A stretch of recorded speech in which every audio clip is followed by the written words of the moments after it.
के सागर career अकॅडमीच्या या digital प्लॅटफॉर्मवरती मी प्राध्यापक रणजित फरांदे आपणा सर्वांचं सहर्ष स्वागत करतो। विद्यार्थी मित्रांनो, आपण कंबाईनचा पूर्वपरीक्षेचा जो 2021चा पेपर आहे तो डिस्कस केला। त्याच्यानंतर आत्ता आपण 8 ऑक्टोबर 2022 रोजी जे काही कंबाईनची परीक्षा झाली होती पूर्वपरीक्षा, त्या पेपरचा आपण इन डिटेल ॲनालिसिस बघतोय। शिवाय आपण जो काय राज्यसेवा पूर्वपरीक्षा 2022चा पेपर आहे तो देखील डिस्कस केलेला आहे। काही पोलीस भरतीचे पेपर जसं की मुंबई असेल, पुणे असेल, नागपूर असेल, या देखील सिटीतले जे काही पेपर आहेत त्या पेपरचं एक्सप्लेनेशन देखील आपण घेतलेलं आहे। थोडा प्रमोशनचा पार्ट असा, आपले के सागर पब्लिकेशनचे काही महत्त्वाचे पुस्तकं आहेत, अत्यंतिक गाजलेली पुस्तक आहेत। महाराष्ट्रातील समाजसुधारक, साहित्यिक, भारतीय विचारवंत व अन्य महनीय व्यक्ती असं के सागर पब्लिकेशनचं आपलं समाजसुधारकांचं पुस्तक आहे। त्याच्यानंतर महाराष्ट्राचा भूगोल खतीब सरांचं पुस्तक आहे। आधुनिक भारताचा इतिहास असं आधुनिक भारताचं पुस्तक आहे। त्याच्यानंतर प्राध्यापक रविभूषण यांच्या लुसेंट जनरल सायन्स यांच्या प्रधीर अनुभवातून हे जे काही लुसेंटचं सायन्सचं बुक आहे, जे इंग्लिश आणि हिंदीमध्ये अवेलेबल आहे, त्याला मराठीमध्ये ट्रान्सलेट करण्याचं काम आपल्या के सागर पब्लिकेशननं केलेलं आहे। के सागर सामान्य विज्ञान, मूळ लेखक प्राध्यापक रविभूषण।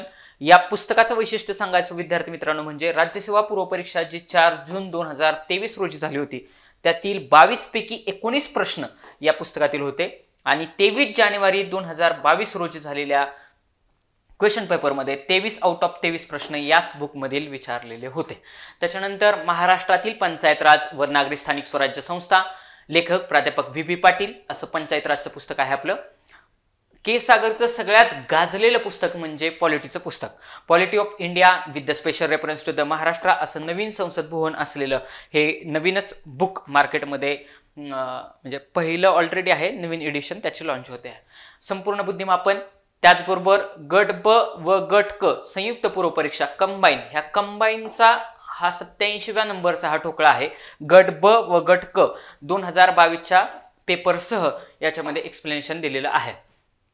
ज्या काही सर्वच्या सर्व पोस्ट आहेत, PSI, STI, ASO, सब रजिस्ट्रार, त्याच्यानंतर लिपिक, टंकलेखक, टॅक्स असिस्टंट, तांत्रिक सहाय्यक आणि दुय्यम एक्साइज PSI ह्या सर्व पोस्टसाठी हा ठोकळा अत्यंतिक उपयुक्त आहे। समग्र अंकगणित म्हणून अंकगणितचं देखील पुस्तक आहे। PSI, STI, ASO पूर्व परीक्षेचा क्वेश्चन पेपरचा आपला सेट आहे की जो स्पष्टीकरणात्मक दिलेला आहे। याच्यामधीलच PDF घेऊन मी आता तुमच्या समोर जी PDF सांगतोय ती या ठोकळ्यांमधलीच एक PDF आहे। त्याच्यावरून तुमच्या लक्षात येईल की तो किती अत्यंतिक चांगल्या पद्धतीनं तो डिझाईन केलेला आहे। महाराष्ट्राचा इतिहास भारताच्या पार्श्वभूमीवरती असं आपलं इतिहासाचं पुस्तक आहे। आणि आपला हा 8 ऑक्टोबर 2022 रोजी झालेला कंबाईनचा पूर्वपरीक्षेचा पेपर आहे। विद्यार्थी मित्रांनो, ह्या पेपरचा ऑलरेडी आपण एक पार्ट पाहिलेला आहे। मी तुम्हाला त्याच वेळी सांगितलं होतं की हा पेपर बाकीच्या पेपरच्या कंपॅरेटिव्हली त्यावेळेस सोपा होता। पेपर सोपा होता म्हणून मेरिट त्यावेळेस तुम्हाला 60+ लागलेलं दिसतं। त्याच्या पाठीमागे काही लॉजिक नाही। ज्यांना PYQ चांगले केलेले असतील त्याला 101% या पेपरमध्ये खूप म्हणजे खूप जास्त फायदा झालेला आहे। शिवाय जे मॅथमॅटिक्स विचारलं होतं हे मार्क्स घेण्यासारखं विचारलेलं होतं। त्याच्यामुळं PYQ वरती आपली पकड असणे आणि त्याच्या अनुषंगानं बाकीचा अभ्यास करणे हे आपल्याला सगळ्यात पहिल्यांदा प्रायोरिटी बेसिसवरती ते केलं पाहिजे। शिवाय करंट देखील काय लॉजिकनं सोडवलं पाहिजे। कोणती तरी एक तुम्ही कोणतं तरी एक इयरबुक वाचा, रेग्युलर परिक्रमा मंथली असतात ते वाचा। डिसेंबर, जानेवारी आणि फेब्रुवारी ह्या 3 महिन्याच्या परिक्रमा अत्यंतिक महत्त्वाच्या असतात। साधारणतः एक 3 ते 4 प्रश्न, अगदी काय वेळेस 5 प्रश्न देखील ह्या 3 परिक्रमांमधून सेट झालेले आपल्याला पाहायला भेटतात। एक कोणतंही इयरबुक कोणत्याही पब्लिकेशनचं घ्या। शिवाय परिक्रमा हे करंटला आणि एक लॉजिकली करंट सोडवण्याचा प्रयत्न करा, तुम्हाला 100% 10+ मार्क्स भेटू शकतात। आता बघा 8व्या नंबरचा प्रश्न, आपण 8 नंबरच्या क्वेश्चन पर्यंत आपण आलो होतो।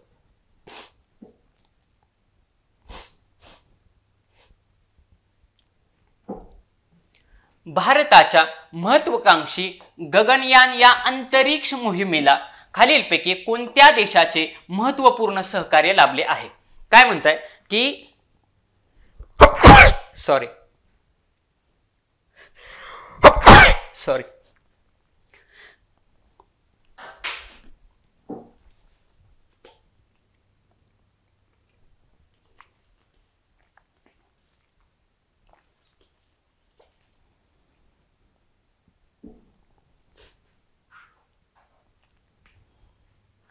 भारताची महत्वाकांक्षी गगनयान मोहीम आहे. विद्यार्थी मित्रांनो, त्यावेळेचं करंट बघितलं. हा पेपर कधीचा आहे? 8 ऑक्टोबर 2022 रोजी झालेला. मग त्यावेळेस 2022चं जर करंट तुम्ही बघताल तर 21 आणि 22 मध्ये सगळ्यात गाजलेला विषय होता तो म्हणजे ह्या गगनयान मोहिमेचा. ह्या गगनयान अंतरिक्ष जे काय मोहीम होते याच्यामध्ये आपण माणसाला पाठवलं होतं आणि त्याच्यामुळे हा त्यावेळेचा कम्प्लिटली अभ्यासाचा भाग होता. त्यामुळे हा क्वेश्चन तुमचा बरोबर येणं अपेक्षितच होतं. या प्रश्नाचं उत्तर फ्रान्स या देशाचं त्यावेळी आपल्याला काय लागलेले सहकार्य लाभलेलं आहे. पुढं राष्ट्रीय वित्तीय अहवाल अभ्यासाचा पार्ट होता, त्यावेळेस यायलाच पाहिजे होतं, त्यावेळेस करंटचा मुद्दा तो होता. 9 नंबरचा क्वेश्चन आहे, राष्ट्रीय वित्तीय अहवाल प्राधिकरण NFRA चे अध्यक्ष म्हणून कोणाची नियुक्ती करण्यात आलेली आहे? आता बघा, जर यदा कदाचित हा क्वेश्चन आला नसता तर लॉजिकली आपल्याला कसा सोडवता आला असता, म्हणजे काय लॉजिक वापरलं असतं की हा क्वेश्चन सुटला असता? तर तुम्हाला मी सांगितलंय की एखाद्या व्यक्तीचं नाव जर पूर्ण नाव दिलं असेल, बघा एखाद्या व्यक्तीचं पूर्ण नाव दिलेलं असेल तर शक्यतो उत्तर तिथं असतं. शक्यतो हे शेवटी लॉजिक आहे. काही वेळा बरोबर येईल, काही वेळा चुकेल, परंतु क्वेश्चन स्किप करण्यापेक्षा काहीतरी सोडवून येणं हे खूप जास्त महत्वाचं आहे.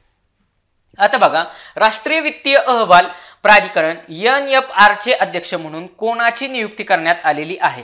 अजय भूषण पांडे, नंदन निलकनी, अझीम प्रेमजी आणि क्रिस गोपाल कृष्ण. तर अभ्यासाचा पण पार्ट होता, त्यावेळेची ही एक नियुक्ती होती. नियुक्तीवरती आयोग क्वेश्चन विचारतच असतं. ज्यांनी त्यावेळेस करंटचा व्यवस्थित अभ्यास केला असेल त्यांना 100% या प्रश्नाचं उत्तर आलंच असेल. परंतु मी लॉजिकली सांगितलं की तुम्हाला लॉजिक लावून कसं सोडवता येईल. तर एखाद्या व्यक्तीचं नाव जर पूर्ण दिलं असेल तर त्या ठिकाणी आयोग उत्तर ठेवण्याचा प्रयत्न करतं. या लॉजिकनं ऑप्शन नंबर 1 या प्रश्नाचं उत्तर राहील, म्हणजे अजय भूषण पांडे. बघा, अजय भूषण पांडे हे त्यावेळेच्या राष्ट्रीय वित्तीय अहवाल प्राधिकरणाचे अध्यक्ष त्यांना करण्यात आलं होतं. ओके, 10व्या नंबरचा क्वेश्चन,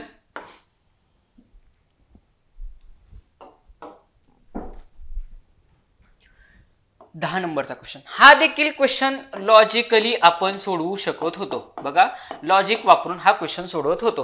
कसं बघा, सर्वोच्च न्यायालयाने हिट करणं गरजेची गोष्ट होते. सर्वोच्च न्यायालयाने ऑक्टोबर 2021, मला सांगा पेपर कधी झालाय? बरोबर 1 वर्षापूर्वी, म्हणजे 8 ऑक्टोबर 2022 ला पेपर होता. बरोबर 1 वर्षापूर्वी म्हणजे ऑक्टोबर 2021 चा क्वेश्चन विचारलाय का?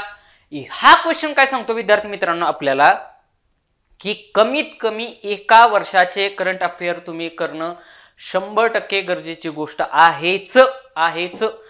मग 8 ऑक्टोबरचा पेपर आहे, 2022 सालचा पेपर आहे. त्यावेळेस ऑक्टोबर 2021 चा त्याच्यामध्ये प्रश्न असा विचारलाय की सर्वोच्च न्यायालयाने ऑक्टोबर 2021 मध्ये न्यायमूर्ती RV रवींद्रन समिती खालीलपैकी कोणत्या उद्देशाने नेमलेली होती? बघा, एखाद्या न्यायमूर्तीच्या अंडर सर्वोच्च न्यायालय समिती नेमतं, तर ते कशासाठी नेमलेले? खाली ऑप्शन आपण वाचून काय सापडतंय का बघू. हिंट तुम्हाला काय मी म्हटलं, हा क्वेश्चन लॉजिकली 100% सुटण्यासारखा आहे. बघू आता, IPL स्पॉट फिक्सिंग घोटाळा चौकशी समिती, बर, पॅक्सेस प्रकरणासाठी चौकशी समिती, आधार कार्ड धोरण निश्चिती समिती आणि यापैकी नाही. मला सांगा, ज्या आर्थिक क्वेश्चन विचारलाय त्या अर्थी एक्झामिनरला काहीतरी उत्तर अपेक्षित आहे. आपल्याला 100% माहिती नसेल तर यापैकी नाहीला जायचं नाही. जोपर्यंत तुम्हाला मी वारंवार एक गोष्ट सांगितली, ऑप्शन नंबर 1 आणि ऑप्शन नंबर 4 म्हणजे यापैकी नाही, जर 100% माहिती नसेल तर ह्या ऑप्शनला जायचं नाही. आपल्याला 100% माहिती नसेल की बाबा ही समिती कशासाठी होती, तर यापैकी नाही या ऑप्शनला जायचं नाही. आलो आपण 75% वरती. 75% प्रोबॅबिलिटी झाली आपली उत्तर बरोबर येण्याची. आता मला सांगा, इथं कीवर्ड असा होता की सर्वोच्च न्यायालय. सर्वोच्च न्यायालय ज्यावेळी एखाद्या न्यायमूर्तीच्या म्हणजे एखाद्या न्यायाधीशाच्या अध्यक्षतेखाली जर एखादी समिती नेमत असेल तर विद्यार्थी मित्रांनो ती कशाची तरी चौकशी असेल ना. इथं काय म्हणताय, IPL स्पॉट फिक्सिंग चौकशी समिती, पॅक्सेस प्रकरणासाठी चौकशी समिती. बघा, मग धोरण कार्ड आधार कार्ड धोरण निश्चित करण्यासाठी असू शकते का? ज्या अर्थी या 2 ठिकाणी आयोग कीवर्ड ठेवते त्या अर्थी उत्तर ह्या 2 ठिकाणी असण्याचे मॅक्सिमम चान्सेस आहेत. या लॉजिकनं ऑप्शन नंबर 3 देखील गेला. बघा, कारण सर्वोच्च न्यायालय जर समिती नेमतंय तर कशाची तरी चौकशी करण्यासाठी सर्वोच्च न्यायालयाचं कामच आहे ना चौकशी करणे. म्हणजेच त्या न्यायालयाच्या कामावरून चौकशीचं काहीतरी काम असेल. या लॉजिकनं ह्या 2 ऑप्शन पर्यंत गेलो. आता बघा 1 आणि 2 मध्ये जर कन्फ्युजन झालं तर सरळ सरळ ऑप्शन 2 ला मार्क करावं. हे तुम्हाला मी वारंवार सांगितलंय. कारण मॅक्सिमम आन्सर हे 2 आणि 3 मध्ये असण्याचे चान्सेस असतात. 1 आणि 4 मध्ये असणारच नाहीत असा याचा अर्थ होत नाही. तुम्हाला 100% शुअर माहिती असल्याशिवाय ऑप्शन नंबर 1 आणि ऑप्शन नंबर 4 ला कॅरी करायचं नाही. ऑप्शन नंबर 1चं तर तुम्हाला मी सांगितलेलंच आहे. जे नवीन विद्यार्थी असतात ते मॅक्सिमम ऑप्शन नंबर 1 ला प्रेफरन्स देतात. कारण तेवढं त्यांचं प्रॅक्टिस झालेलं नसतं. त्याच्यामुळे तुम्ही तुमची नजर बसवा. ऑप्शन नंबर 1 ला जर आन्सर आलं परत क्वेश्चन बघा. मग आता बघा याच्यावरून सरळ सरळ मी माझ्या लॉजिकनं ऑप्शन नंबर 2 मार्क केलं असतं. म्हणजे न्यायमूर्ती आर.व्ही. रवींद्रन समिती ही त्यावेळी पॅक्सेस प्रकरणासाठी चौकशी करण्यासाठी नेमलेली होती. आणि त्यावेळेस IPL स्पॉट फिक्सिंग देखील काही चर्चेमधला विषय नव्हता. ओके,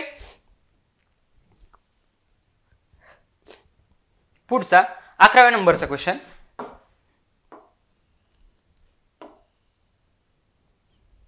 हा देखील क्वेश्चन लॉजिकली सुटण्यासारखा होता. म्हणजे या ठिकाणी तुम्ही लॉजिक वापरून 100% हा क्वेश्चन राईट करू शकला असता. 100% क्वेश्चन म्हणजे क्वेश्चन राईट करता येतात एवढं लक्षात ठेवायचं.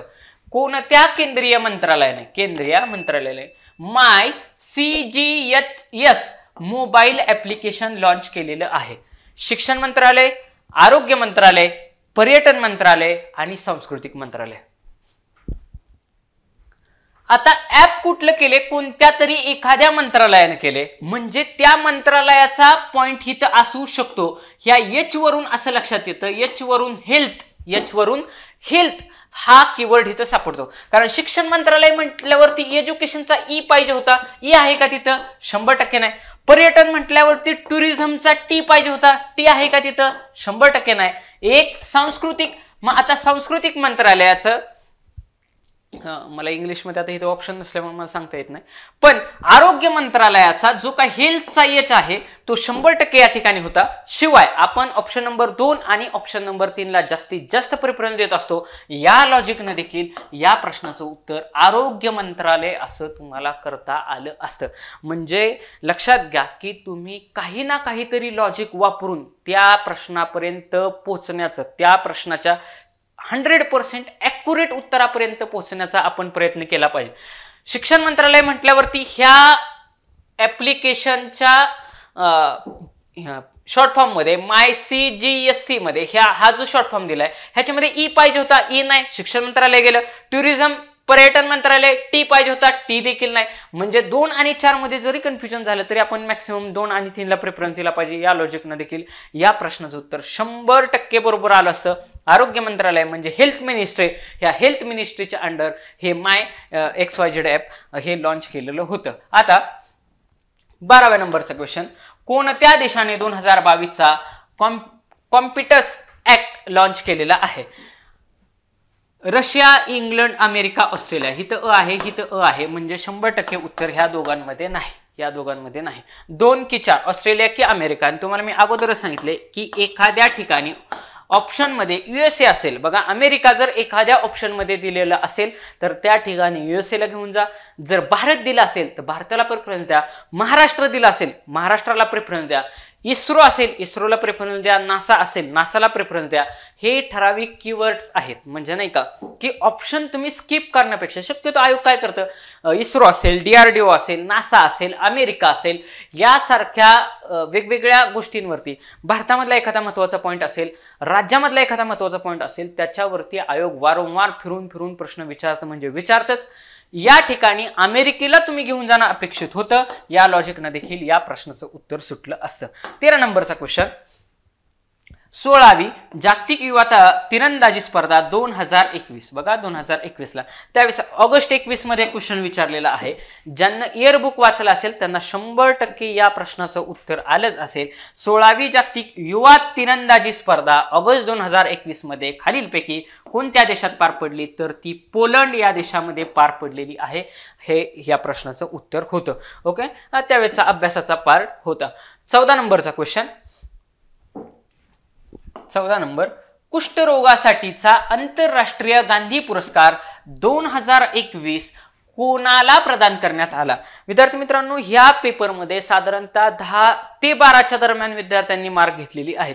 हा क्वेश्चन थोडा त्यावेळेस बाहेर चालला होता, परंतु ज्यांनी 2021 मधले पुरस्कार केलेले आहेत, तुम्ही नीट लक्षात घ्या, ऑब्झर्वेशन नीट ठेवा. पेपर झालाय 8 ऑक्टोबर 2022 ला. 2021 मधल्या पुरस्कारावरती क्वेश्चन विचारलेला आहे, म्हणजे 100% आपल्या अभ्यासाचा भाग आहे. ओके, मग कुष्ठरोगासाठी आंतरराष्ट्रीय गांधी पुरस्कार कोणाला देण्यात आला? डॉक्टर. आता बघा, जर सोडवता आलं नसतं तर काय केलं असतं की बाबा कुष्ठरोगासाठी जो काम करतोय तो डॉक्टर असला पाहिजे, एवढं तर लॉजिक चाललं पाहिजे, तो डॉक्टर असला पाहिजे. इथं डॉक्टर आहे, इथं डॉक्टर आहे, इथं डॉक्टर आहे, इथं डॉक्टर आहे, म्हणजे 100% आपल्याला इलिमिनेट काही देखील करता येत नाही. मी तुम्हाला हे का सांगितलं? जर यदा कदाचित फक्त एखाद्याच व्यक्तीसमोर जर डॉक्टर दिलं, भविष्यामध्ये एखादा क्वेश्चन फ्रेम करत असताना एक्झामिनरनं जर एखाद्याच ह्याच्या पुढे डॉक्टर दिलं, ॲडव्होकेट दिलं, पंडित दिलं, काय सपोज एखादा ख्यातनाम व्यक्ती आहे असं जर दिलं, तर त्या ठिकाणी आयोगाचं उत्तर असण्याचे मॅक्सिमम चान्सेस असतात. मग आता बघा, या ठिकाणी कुष्ठरोगासाठी विचारलं, त्यामुळे डॉक्टरच कुष्ठरोगच आहे. डॉक्टर डॉक्टर डॉक्टर डॉक्टर म्हणजे या ठिकाणी कुठं ना कुठं तरी उत्तर असण्याचे चान्सेस आहेत. आता मी त्यावेळी काय लॉजिक वापरलं की बाबा पूर्ण नाव असायला पाहिजे. हितभूषण कुमार आहे, अतुल शाह आहे, इथं JP दिलंय, MD दिलंय, म्हणजे 2 आणि 3 तर 100% उत्तरामध्ये नाही. बघा, मी त्यावेळेचं माझं लॉजिक सांगतोय. 2 आणि 3 तर मी त्यावेळी ऑप्शन मार्क केलेच होते, म्हणजे ऑप्शन मधून इलिमिनेट केले होते. मग 1 ला न्यायचं की 4 ला न्यायचं असा प्रश्न माझ्या समोर होता, पण मी माझं लॉजिक थ्रूआउट सोडत नाही. मला माहिती होतं की बाबा आपल्याला 100% माहिती आहे का. मी तिथं मनाला प्रश्न विचारला की एक तर त्यावेळेस मी आजारी होतो, त्याच्यामुळं मला मी करंट त्यावेळेस वाचलेलं नव्हतं, पण मी मनाला विचारलं की बाबा मला 100% माहिती आहे का नाही. मग 1 आणि 4 मध्ये कन्फ्युज झाल्यावरती 4 लाच घेऊन गेलं पाहिजे. या लॉजिकनं मी डॉक्टर अतुल शाह मार्क केलं होतं, जे की माझं उत्तर त्यावेळी चुकलं होतं. त्यावेळेचं योग्य उत्तर डॉक्टर भूषण कुमार असं आहे. म्हणजे कुष्ठरोगासाठी आंतरराष्ट्रीय जो काय गांधी पुरस्कार आहे 2021चा डॉक्टर भूषण कुमार यांना दिलेला आहे. मला सांगण्याचं तात्पर्य काय विद्यार्थी मित्रांनो, काही जरी झालं तरी मी तो क्वेश्चन 50-50 वरती नेलाच. लक्षात घ्या, काही जरी झालं तरी मी तो क्वेश्चन 50-50 वरती नेलाच. तुम्ही देखील कसल्याही परिस्थितीत एखाद्या क्वेश्चनच्या ऑप्शनला 50-50 वरती नेण्याचा प्रयत्न करा, तुमचे 100% मार्क वाढतील. बघा, हे 2 ऑप्शन तर मी लॉजिकली बाजूला काढले. बघा, मी नीट ऑप्शन बघा, इथं MD म्हणताय, इथं JP म्हणताय, इथं पूर्ण नाव दिलंय भूषण कुमार, इथं अतुल शाह पूर्ण नाव दिले. आणि ह्याच्या अगोदरच्याच एका प्रश्नामध्ये मी तुम्हाला सांगितलं की जर आयोगानं पूर्ण नाव दिलं असेल, बघा 9व्या नंबरमध्ये सांगितलं ना, जर आयोगानं पूर्ण नाव दिलं असेल तर त्या ठिकाणी उत्तर असण्याचे मॅक्सिमम चान्सेस असतात. म्हणजेच ऑप्शन व्यवस्थित बारकाव्यानं बघायला शिकलं पाहिजे. चुकू द्यात उत्तर. या ठिकाणी 14 नंबरचं क्वेश्चनचं उत्तर तुमचं चुकलं असतं, पण वरचा अजय भूषण पांडेचं उत्तर बरोबर आलं असतं. म्हणजे किती जरी काय केलं तरी 0.75 मार्कांचा तुम्ही प्लसमध्ये राहिला असता. प्लस की जे दोन्ही प्रश्न तुम्हाला आलेच नसते, ते दोन्ही प्रश्नांचे उत्तर तुम्ही 0.75 प्लसमध्ये राहिला असता. 0.25 मुलांचे रिझल्ट जातात. त्याच्यामुळे हे तर पॉइंट मधले देखील मार्क फार जास्त महत्वाचा आहे. 15वी पशुगण जनगणना योजना.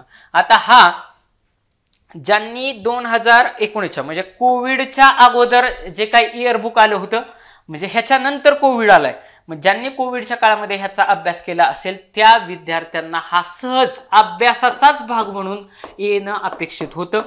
कोविडचा भाग झाल्यानंतर तो स्टॅटिक भूगोलाचा पार्ट झालेला आहे हा क्वेश्चन. म्हणजे बघा, आता ही पशुजनगणना जी काय आहे, पशुजनगणना 2019ची हा भूगोलाचा स्टॅटिक पार्ट झालेला आहे. परंतु त्यावेळेस करंटच्या अँगलनं त्यांनी करंटमध्ये विचारलं होतं की पशुगणना 2019 नुसार महाराष्ट्र राज्याचा देशामध्ये पशुधनाच्या बाबतीत कितवा क्रमांक लागतो. बघा, पशुगणना 2019 नुसार महाराष्ट्र राज्याचा देशामध्ये पशुगणनेच्या बाबतीत कितवा नंबर लागतो. आणि हा सरळ अभ्यासाचा भाग होता. पहिला ऑप्शन, 3रा, 7वा आणि 9वा. बाबा अभ्यासाचा पार्ट होता. सरळ सरळ माहिती असायला पाहिजे होतं की महाराष्ट्र पशुगणनेमध्ये 7व्या क्रमांकावरती आहे. आणि तुम्हाला मी अगोदरच सांगितलं की जर येत नसेल तर सरळ सरळ ऑप्शन नंबर 3 मार्क करा. सरळ सरळ ऑप्शन नंबर 3 मार्क करा. त्या लॉजिकनं देखील तुम्हाला या प्रश्नाचं उत्तर भेटलं असतं. मग आता बघा ही तर मेन गोष्ट काय की आता 2019 मध्ये पशुगणना झालेली आहे. बघा पशुगणना 2019 मध्ये पशुगणना झालेली आहे, ज्याच्यामध्ये महाराष्ट्रामध्ये साधारणतः 3.25 कोटीच्या आसपास म्हणजे 3.31 कोटी इतकं पशुधन होते. महाराष्ट्रामध्ये किती पशुधन होते? साधारणतः 3.25 कोटी असं लक्षात ठेवलं मी लक्षात कसं ठेवलंय? साधारणतः 3.25 कोटी म्हणजे 3.31 कोटी पशुधन एवढं होतं आणि ते 1.43% वाढलेलं होतं. मग जर स्टॅटिक क्वेश्चन विचारला तर महाराष्ट्रामध्ये बघा महाराष्ट्रामध्ये पशुधनामध्ये वाढ झालेली आहे.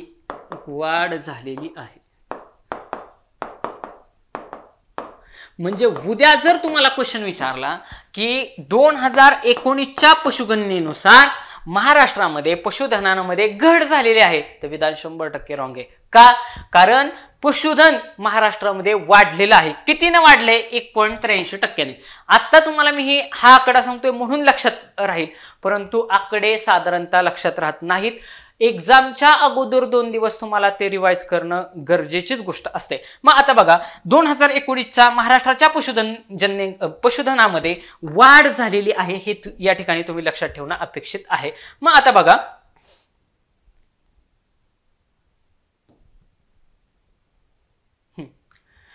पशुधनाच्या संख्येचा विचार केला असता महाराष्ट्र देशात 7व्या क्रमांकावरती आहे. भारतातील पशुधनाची घनता 100 हेक्टर्स निव्वळ पिकाखाली क्षेत्रामागे 382 जनावरे म्हणजे 100 हेक्टरच्या ह्याच्यात कन्सिडर जर केलं तर 382 जनावरे आणि महाराष्ट्रामध्ये हेच प्रमाण 190 जनावरे इतकं आहे. पशुधनाचा विचार करता देशाची चौरस घनता की पशुधनाचा विचार करता देशात ही पशुधनाची जी काय घनता आहे ती किती आहे? 162 आहे. आणि राज्याचा विचार करता 107 एवढी आहे. आणि भारतातील पशुधनापैकी 6.16% पशुधन हे महाराष्ट्रामध्ये आहे. ओके विद्यार्थी मित्रांनो, हे पॉईंट लक्षात ठेवणं गरजेची गोष्ट आहे. आणि अजून एक गोष्ट मी लक्षात ठेवलंय, लोकांची म्हणजे आपली जी जनगणना होते, जनगणना म्हणजे जन म्हणजे लोक, आपली जी काय जनगणना होते किंवा लोकांची जी काय जनगणना होते ती किती वर्षांनी होते? तर दर 10 वर्षांनी. बघा दर 10 वर्षांनी आपली जनगणना होते. आपली जनगणना दर 10 वर्षांनी होते आणि दर 5 वर्षांनी बघा आपल्या बरोबर निम्मे, बघा आपली दर 10 वर्षांनी आणि आपल्या बरोबर निम्मे म्हणजे किती? 5 वर्षांनी. 5 वर्षांनी पशुगणना होते. 5 वर्षांनी पशुगणना होते. हा पॉइंट लक्षात ठेवणं गरजेची गोष्ट आहे. विद्यार्थी मित्रांनो, या ठिकाणी जो काय करंटचा सेक्शन होता तो करंटचा सेक्शन म्हणजे 15चे 15 क्वेश्चन आपण या ठिकाणी घेतलेले आहेत.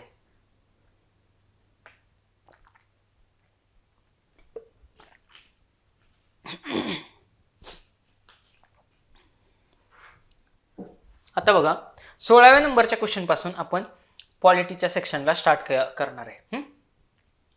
पॉलिटीचा पार्ट आहे आणि अत्यंतिक महत्त्वाचा असा प्रश्न पॉलिटीमध्ये या ठिकाणी विचारलेला आहे. 16व्या नंबरचा क्वेश्चन, राज्यपाल पदाच्या कालावधीबाबत खालीलपैकी कोणती कथने बरोबर आहेत? म्हणजे मला मार्क काय करायचं आहे? बरोबर. राज्यपालाच्या संदर्भात कालावधीच्या संदर्भात अत्यंतिक सोप्या कॅटेगरीतला प्रश्न आहे, प्युअरली अभ्यासाचा प्रश्न आहे. एक गोष्ट लक्षात ठेवायची, ज्यावेळेस कंबाईनला आयोग प्रश्न विचारतं त्यावेळेस राज्यपाल, राज्य विधिमंडळ म्हणजे मुख्यमंत्री, त्याचं मंत्रिमंडळ, महाधिवक्ता याच्यावरती फोकस करतं म्हणजे करतच, तिथं क्वेश्चन विचारतातच. त्याच्यामुळे हे टॉपिक अत्यंतिक महत्वाचे आहेत. राज्यपाल आणि राज्य विधिमंडळ याच्यावरती क्वेश्चन असतो म्हणजे असतोच. राज्यपाल पदाच्या कालावधी बाबतीत खालीलपैकी कोणती कथने बरोबर आहेत? आता अ नंबरचं स्टेटमेंट आपण वाचू. राष्ट्रपतीची मर्जी असेपर्यंत राज्यपाल आपल्या पदावरती राहतात. 100% अभ्यासाचा भाग आहे. तुम्हाला माहिती आहे की राष्ट्रपतीची जोपर्यंत मर्जी आहे तोपर्यंत राज्यपाल आपल्या पदावरती राहतात. म्हणजे अ नंबरचं स्टेटमेंट बरोबर आहे. हित अ आहे, हित आहे, हित ब कड बरोबर विचारले, ऑप्शन गेला. सर्व विधाने बरोबर आहेत, मध्ये अ तर आहेच आहे. दुसरं, राज्यपाल स्वखुशीने आपल्या पदाचा राजीनामा देऊ शकतात. 100% ना, स्वखुशीने. कोणी जरी झालं, अगदी तुम्ही झालं, मी झालं, कुणी जरी झालं तरी एखाद्या पदावरून स्वखुशीनं 100% राजीनामा देऊ शकतो. बळजबरी थोडीच आहे त्यावी. त्याच्यामुळं ब देखील विधान 100% करेक्ट आहे. हित ब आहे, हित ब आहे, हित पण ब आहे. पुढं, राज्यपाल पदाची नियुक्ती सर्वसाधारणपणे, हा शब्द लय महत्वाचा आहे बरं का. सर्वसाधारणपणे राज्यपाल पदाची नियुक्ती सर्वसाधारणपणे 5 वर्षासाठी होते. बरोबर आहे विधान. बघा, राष्ट्रपती काय करत असतात? राज्याच्या राज्यपालाची नियुक्ती करत असतात. बरोबर. राष्ट्रपतीच्या मर्जीप्रमाणे राज्यपाल त्या पदावरती राहत असतात. परंतु हे किती कालावधीसाठी राहणार आहेत? तर साधारणतः 5 वर्षासाठी. बघा, साधारणतः 5 वर्षासाठी. म्हणजेच काय, राज्यपालाची नियुक्ती ही सर्वसाधारणपणे 5 वर्षासाठी होत असते. आणि ड नंबरचं स्टेटमेंट आहे, दुसरी व्यक्ती पद स्वीकारेपर्यंत राज्यपाल आपल्या पदावरती राहतात. बघा, दुसरी व्यक्ती पद स्वीकारेपर्यंत राज्यपाल आपल्या पदावरती राहतात. हे वाक्य स्टार करून लक्षात ठेवायचं. तुम्ही म्हणताल म्हणजे असं समजा की आता हा समजा महिना चाललाय, सपोज मी जून मध्ये राज्यपालांचा कालावधी संपला, म्हणजे 5 वर्ष पूर्ण झाले. 5 वर्ष पूर्ण झाले, परंतु अजून दुसरी व्यक्ती राष्ट्रपतींना नियुक्त केली नाही 5 वर्ष पूर्ण झाल्यानंतर. तर काय आठवडा असेल, 2 आठवडे असेल, तर तो जो काय कालावधी पुढच्या व्यक्तीनं पदग्रहण करेपर्यंत राज्यपाल पदावरती राहतात. तुम्ही म्हणताल का राहतात? कारण राज्याचा कारभार म्हणजे जे काय सगळ्या गोष्टी, म्हणजे काय ऑर्डिनन्स निघत असतात, जे काय वेगवेगळ्या ऑर्डर निघत असतात गव्हर्नमेंटच्या, असं समजा महाराष्ट्र गव्हर्नमेंटच्या वेगवेगळ्या ऑर्डर्स निघणार आहेत, तर त्या राज्यपालाच्या नावे निघतात आणि राज्यपालाची त्याच्यावरती सही असणे इम्पॉर्टंट गोष्ट आहे. जर राज्यपालच चेअरवरती नसेल तर त्या गोष्टी अंमलात येऊ शकत नाहीत. म्हणून दुसरी व्यक्ती पद स्वीकारेपर्यंत राज्यपाल त्या पदावरती कायम राहतात. हे 100% विधान बरोबरच आहे. त्याच्यामुळे ड उत्तरात पाहिजे होतं. इथं ड आहे, इथं ड आहे, पहिल्या ऑप्शनमध्ये ड नाही. म्हणजे सर्वच्या सर्व विधानं कशा आहेत? बरोबर आहेत. हे या ठिकाणी लक्षात घेतलं पाहिजे. मग आता विद्यार्थी मित्रांनो, काही एक महत्वाचे पॉइंट्स असे की बाबा उद्या जर राज्यपालावरतीचे प्रश्न विचारले तर कुठं कुठं विचारले जातात. तर लक्षात ठेवा, राज्यपाल जो काय आहे, ह्या राज्यपालाच्या संदर्भात 2 महत्वाची कलमे आयोगानं वारंवार विचारली आहेत. ती म्हणजे 153 आणि 155. 153 आणि 155. याच्यामध्ये गल्लत करायची नाही. याच्यामध्ये राज्यपालाचे पद असं सांगितलंय. काय सांगितलंय?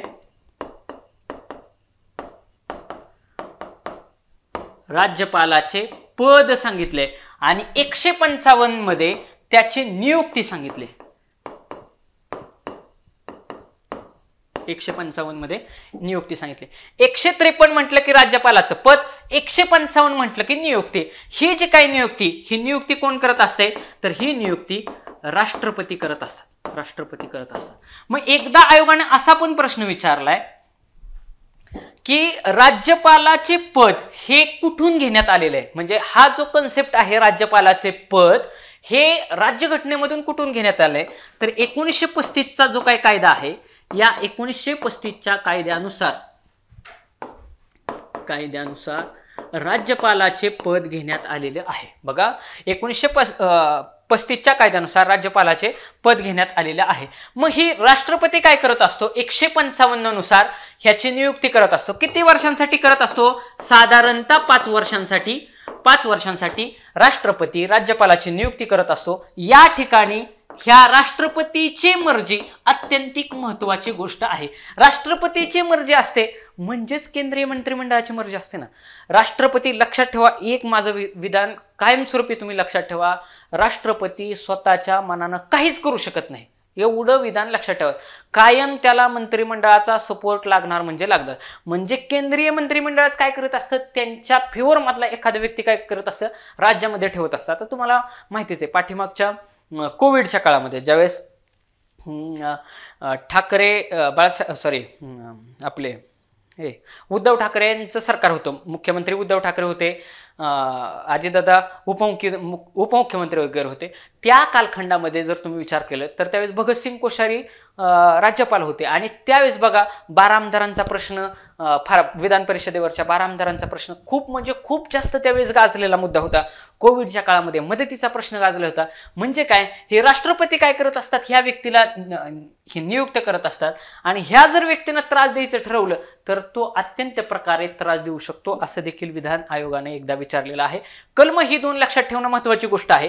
याच्यानंतर अजून एक कलम क्रमांक 200 देखील राज्यपालाच्या संदर्भात आयोगानं वारंवार विचारलेलं दिसतं. या कलम क्रमांक 200 मध्ये की जे विधेयक आहेत, ह्या विधेयकावरती राज्यपालाची जी काय ऍक्शन आहे, वेगवेगळे विधेयक निघतात, ह्या मंजुरीच्या संदर्भात राज्यपालाची जी काय ऍक्शन आहे, ही राज्यपालाची ऍक्शन ह्या कलम क्रमांक 200 मध्ये विचारलेली आहेत. मग तुम्ही महत्वाच्या ज्या काही गोष्टी आहेत त्या ह्याची राज्यपालाची शपथेचं कलम असेल, 153 असेल, 155 असेल. तुम्ही जर पॉलिटीचं पुस्तक काढून बघितलं आणि PYQ काढून जर बघितले तर PYQ मध्ये ऑलरेडी हे सगळेच्या सगळे प्रश्न आलेले आहेत. मग आपल्याला जो प्रश्न विचारलाय हा कलम क्रमांक 155 वरतीच फक्त 4 स्टेटमेंट करून विचारलाय. राष्ट्रपतीची मर्जी पाहिजे, 5 वर्षांसाठी साधारणतः त्याची नियुक्ती केली जाते बघा, 5 वर्षांसाठी, आणि दुसरा व्यक्ती पदग्रहण करेपर्यंत राज्यपाल त्याच्या पदावरती राहत असतो. का तर त्याच्याशिवाय कामकाजच चालणार नाही ना. असं समजा आज राज्यपालाचं शीट खाली झाले, मग आज जर राज्यपालाचं शीट खाली झाले तर तिथं सपोज त्याच दिवशी राज्य विधिमंडळाला एखादं महत्वाचं काहीतरी सर्क्युलर पास करायचंय तर ते सर्क्युलर हे नेहमी राज्यपालाच्या नावाने निघत असतं आणि त्याच्यावरती राज्यपालाचा सही शिक्का असतो. मग त्यावेळेस सही शिक्का कोण करणार? याच्यासाठी जोपर्यंत दुसरी व्यक्ती ते पदभार स्वीकारत नाही तोपर्यंत सदर व्यक्ती राज्यपाल पदावरती राहत असते. हा मुद्दा आणि हे पॉइंट तुम्ही लक्षात ठेवणं गरजेची गोष्ट आहे. मग आता बघा क्वेश्चनकडे आपण सगळेच्या सगळे पॉइंट बघितले. आपल्या एक्सप्लेनेशनच्या बुकमध्ये काही महत्त्वाचे पॉइंट दिलेले आहेत. स्पष्टीकरणामध्ये बघा काय म्हटलंय की राज्याच्या कार्यकारी मंडळामध्ये, हा पण मुद्दा महत्वाचा आहे. ज्यावेळेस आपण राज्याचं कार्यकारी मंडळ विचारात घेत असतो, राज्याचे कार्यकारी मंडळ फार जास्त महत्वाचं आहे. कार्यकारी मंडळ म्हटलं की आपण मंत्रिमंडळाचा समावेश त्याच्यामध्ये होतो असा विचार करतो, लक्षात घ्या. कार्यकारी मंडळ म्हटलं की आपण कार्य करणार कार्यकारी मंडळ. बघा कार्य कोण करतंय? सगळे मंत्री करत असतात, म्हणजे मंत्रिमंडळ त्याच्यामध्ये येणारच. पण तुम्हाला मी आत्ता काय सांगितलं, मंत्रिमंडळानं जर एखादं विधेयक पास केलं तर त्याच्यावरती फायनली सही शिक्का कोणाचा असतो? राज्यपालाचा असतो आणि राज्यपालाच्या नावे ते सगळं निघत असतं. म्हणजेच काय की राज्यपालाचा पण अंतर्भाव त्या कार्यकारी मंडळामध्ये होतच असतो. म्हणजेच काय, राज्याच्या कार्यकारी मंडळामध्ये राज्यपाल, मुख्यमंत्री व त्याचे मंत्रिमंडळ आणि राज्याचा महाधिवक्ता यांचा अंतर्भाव होत असतो. हे विधान अत्यंतिक महत्वाचे आहे. बघा हे विधान अत्यंतिक महत्वाचे आहे. म्हणजे कार्यकारी मंडळामध्ये एक राज्यपाल, 2 मंत्री, मुख्यमंत्री आणि त्याचे मंत्रिमंडळ आणि राज्याचा महाधिवक्ता 3 नंबरला, अशा 3 व्यक्तींचा समावेश होतोच. म्हणजेच काय, राज्यपाल हा राज्याच्या कार्यकारी मंडळाचा एक अत्यंतिक महत्वाचा घटक आहे. हे या ठिकाणी लक्षात ठेवणं गरजेची गोष्ट आहे. कार्यकाळ काय तर राज्यपालाच्या अधिकार पदाची मुदत ही 5 वर्ष असते. तथापि राष्ट्रपतीची मर्जी असेपर्यंत त्याला आपल्या पदावरती राहता येतं. याचाच अर्थ मुदत संपण्यापूर्वी तो राजीनामा देऊ शकतो किंवा राष्ट्रपती देखील त्याला पदावरून दूर घेऊ शकतो. या संदर्भात राष्ट्रपतीची मर्जी याचाच अर्थ केंद्रीय मंत्रिमंडळाची मर्जी असा होत असतो. ओके, हे या प्रश्नाचं इन डिटेल एक्सप्लेनेशन आपण पाहिलेलं आहे. कोणाला जर काही डाऊट असेल तर ते खाली कमेंट बॉक्समध्ये विचारू शकता. तेव्हा केंद्रीय मंत्रिमंडळाची मर्जी असेपर्यंत राज्यपाल आपल्या पदावरती राहू शकतात. विद्यमान राज्यपाल त्याच्या अधिकार पदाची मुदत संपल्यावर नंतरही नव्या राज्यपालाची नियुक्ती होईपर्यंत आपल्या पदावरती कायम राहत असतात. तसेच राज्यपाल त्याच राज्यात किंवा दुसऱ्या राज्यात फेरनियुक्त केला जाऊ शकतो. या विधानावरती आयोगानं क्वेश्चन विचारलेला आहे की राज्यपालाची त्याच राज्यामध्ये, बघा राज्यपालाची, असं समजा की महाराष्ट्राचे राज्यपाल आहेत तर महाराष्ट्राच्या राज्यपालांची त्याच राज्यामध्ये किंवा दुसऱ्या कोणत्याही राज्यामध्ये फेरनियुक्ती किंवा ह्याच्यासाठी शब्द आयोग विचारत असतं की पुनर्नियुक्ती. बघा, फेरनियुक्ती किंवा पुनर्नियुक्ती असा आयोग त्या ठिकाणी शब्द विचारतं. त्याच राज्यात किंवा कोणत्याही दुसऱ्या राज्यात फेरनियुक्ती केली जाऊ शकते. म्हणजेच जो व्यक्ती राज्यपाल पदावरती आत्ता आहे तोच पुढच्या 5 वर्षासाठी देखील कायम राहू शकतो, एवढं लक्षात ठेवायचं. जसं की आपल्या ह्याचे महाराष्ट्राचे PC अलेक्झांडर 10 वर्ष आय थिंक होते. तरी पण तुम्ही एकदा चेक करून घ्या, मला अचानक स्ट्राईक झालेले. पण तुम्ही लक्षात, मला सांगण्याचा मुद्दा एवढाच आहे की एखादी व्यक्ती जर राज्यपाल झाले असेल तर तो दुसऱ्या राज्याचा राज्यपाल तर होऊ शकतोच, परंतु त्या सदर राज्यात देखील तो पुनर्नियुक्त होऊ शकतो. राज्यपाल आपल्या अधिकार पदाची मुदत संपण्यापूर्वी केव्हाही राजीनामा देऊ शकतात किंवा पदत्याग करू शकतात. हे या ठिकाणी लक्षात ठेवणं अत्यंत गरजेची गोष्ट आहे. विद्यार्थी मित्रांनो, राज्यपालावरती क्वेश्चन विचारलेच जातात. राज्यपालाच्या बाबतीत सांगायचं झालं तर त्यांची शपथ असेल, त्यांचा कार्यकाळ असेल, त्यांची महत्त्वाची कलमे असेल, त्यांचे कार्यकारी अधिकार, कायदेविषयक अधिकार, आर्थिक अधिकार, त्याच्यानंतर राज्यपालाचा दयेचा अधिकार. राज्यपालाच्या दयेचा अधिकार म्हणजे तिकडे बघा कलम क्रमांक 72 नुसार, बघा कलम क्रमांक 72 नुसार राष्ट्रपतींना दयेचा अधिकार आहे. बघा, दयेचा अधिकार राष्ट्रपतींना कलम क्रमांक 72 मध्ये आहे. ह्याच्यामध्ये 89 ऍड केले की किती होतात? 9 2 11, हातचाला 1 8 8 16, 161 नुसार राज्यपालांना 89 ऍड केले की खालची राज्यातली कलम भेटतात, एवढं लक्षात ठेवायचं. मग कलम क्रमांक 161 नुसार राज्यपालाला दयेचा अधिकार दिलेला आहे. मग ह्या दयेच्या अधिकारामध्ये जसं राष्ट्रपती एखाद्याला देहांताची शिक्षा दिली म्हणजे फाशीची शिक्षा दिली तर स्वतः राष्ट्रपती ती माफ करू शकतात. शिवाय कोर्ट मार्शलचा जो विषय असेल राष्ट्रपती ते माफ करू शकतात, परंतु एखाद्याला फाशीची शिक्षा रद्द करण्याचा अधिकार किंवा कोर्ट मार्शलचे अधिकार राज्यपालाला त्याच्या दयेच्या अधिकारामध्ये दिलेले नाहीत, हे लक्षात ठेवायचं. म्हणजेच राष्ट्रपती एखाद्याची फाशी देखील माफ करू शकतो, पण राज्यपाल एखाद्याची फाशीचा गुन्हा माफ करू शकत नाही. आयोग तिथं फाशीच्या ऐवजी देहांत देतं. त्याच्यामुळे हे शब्द लक्षात ठेवणं परीक्षेच्या दृष्टीनं महत्वाचं आहे की बाबा उद्या फाशी नाही दिली पेपरमध्ये तुम्हाला देहांत म्हणजे काय ते कळलंच नाही. देहांत, देहाचा अंत म्हणजेच काय, कशाही पद्धतीनं ती जी काय शिक्षा आहे ती माफ करण्याचं काम राज्यपाल करत असतात. ही दोन्हीही कलम म्हणजे कलम क्रमांक 72 आणि कलम क्रमांक 61 दोन्हीही कलम आयोगानं वारंवार विचारलेली आहेत. त्याच्यानंतर अजून एक कलम महत्वाचं म्हणजे 1 2 आणि 3 नुसार कलम क्रमांक 1 2 3 नुसार राष्ट्रपती ऑर्डिनन्स म्हणजे राष्ट्रपती ऑर्डिनन्स काढत असतात. त्याला काय म्हणतात, विधेयक हे काढत असतात. ऑर्डिनन्स मला तर इंग्लिशमध्येच आठवते. 1 2 3 नुसार राष्ट्रपती ऑर्डिनन्स काढतात आणि ह्या 2 ला पुढे घेतला 2 1 3 नुसार राज्यपाल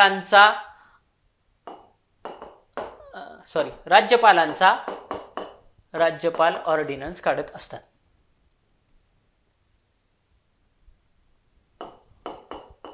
राज्यपाल ऑर्डिनन्स काढतात. ऑर्डिनन्स म्हणजे वटहुकूम ज्याला आपण म्हणतो मराठीमध्ये, वटहुकूम म्हणजे वटहुकूम काढण्याचे राष्ट्रपतीचं कलम किती 1 2 3 नुसार राष्ट्रपती वटहुकूम काढतात. ह्या 2 ला पुढे घेतला 2 1 2 नुसार राज्यपाल वटहुकूम काढत असतात. हे देखील कलम म्हणजे अगदी राज्यपालाच्या बेसिक ह्याच्यावरती जर आयोग क्वेश्चन विचारत असतील तर राज्यपाल हा टॉपिक आपल्याला अत्यंत गरजेचा आहे की तो महत्त्वाचा आहे आणि तो व्यवस्थित करणं. आतापर्यंत आयोगानं काय काय कलम विचारले, मग तेवढं प्री विचारू मेन्स विचारू कुठं का विचारणं, आपलं काम आहे.